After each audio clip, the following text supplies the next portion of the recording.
Jeżeli twój dom wygląda w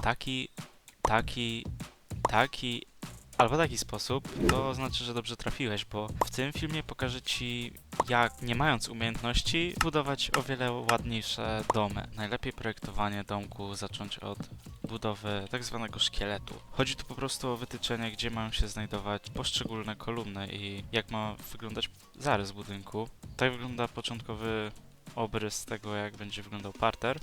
Ja tutaj dodam jeszcze po jednej kratce i połączę wszystko i w tym momencie też dam tutaj taką belkę przez środek całej konstrukcji. No i tu będzie drugie piętro. W tym momencie można by było dodać tutaj, bo na każdym miejscu tych łączeń takie wystające bloczki i daje to fajny efekt.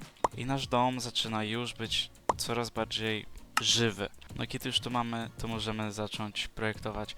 I w tym momencie zastanawiam się naprawdę długo, jak te ściany zaprojektować, ale w końcu wyszedł mi efekt i wygląda on w ten sposób. Okej, dobra. Wymyśliłem prostsze, lepszy projekt ścian i wygląda to tak. No i pierwsze piętro mamy wybudowane.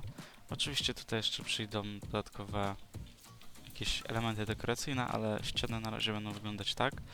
Ja też chcę zmienić tutaj wygląd głównego wejścia. Też fajną rzeczą jest stawianie drzwi na tej kratce już na zewnątrz, dzięki czemu też one są bardziej takie. Po ukończeniu parteru zabrałem się za budowę podłogi i ogólnie pierwszego piętra. No jak sami widzicie, tutaj dzięki tej belce powstał fajny efekt, też takiego uwypuklenia.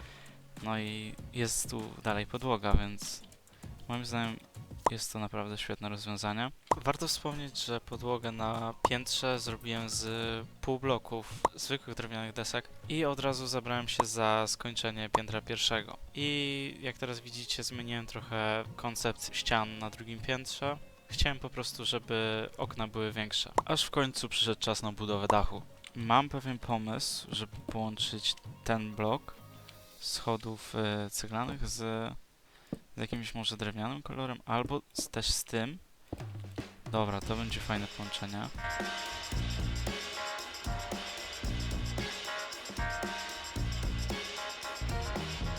Oczywiście sam dach jest zwykłym skośnym dachem. Najważniejszą rzeczą tutaj jest to, i wygląda to bardzo kanciasto. Dodajemy tu po prostu takie schodki spadowe. No i tutaj też dam i od razu ten dach wygląda żywiej. Dodatkowo fajnymi elementami są takie wsporniki. Ja myślę, że użyję bardziej z takich płotków przy wyjściu. Myślę, że wygląda to fajnie. I teraz musiałem wypełnić taką lukę pod dachem, czyli po prawej i po lewej tak i tutaj też blok. No ważne jest, żeby po prostu kombinować w procesie budowy, bo nie chodzi o to, żeby zrobić kolejny generyczny domek, tylko wybudować coś własnego. No i przyszedł czas na wykańczanie domu typowymi dekoracjami. Także na pewno potrzebujemy płotków.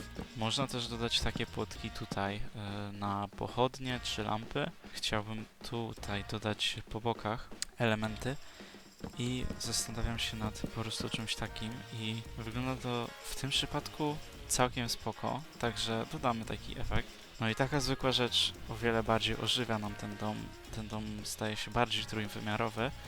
No i trzeba to też zaimplementować tutaj, na tym górnym piętrze. No i dom wygląda teraz naprawdę żywo. Jeśli chodzi o wykańczanie wnętrz, bo tego jeszcze nie pokazałem tutaj, to nie jestem jakimś ekspertem. No i wiadomo, wymiana podłogi to jest w ogóle podstawa, ale myślę, że spróbuję zrobić tu schody, które będą funkcjonalne i przede wszystkim będą ładnie wyglądać. Samo budowanie schodów trochę mi zajęło, bo nie wiedziałem, jak dokładnie je wybudować i to jest najlepszy efekt, jaki udało mi się uzyskać. I same schodki no, są takie nieproste, też nie są takie spiralne, a myślę, że fajnie wygląda to wejście na górę. Też można dodać sobie tu na przykład filar w dół i tu zrobić zabudowę na ścianie. I w tym momencie wytyczyła nam się taka bardziej klatka schodowa, więc myślę, że jest to git.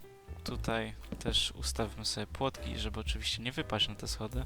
No i sufit, który jest bardzo brzydki, że tak powiem, ale łatwo go ulepszyć, wystarczy dodać tu takie filary. Damy tutaj takie wykończenie, no i sam dom prezentuje się w ten sposób. A jeszcze chciałbym wam powiedzieć, że nie załamujcie się.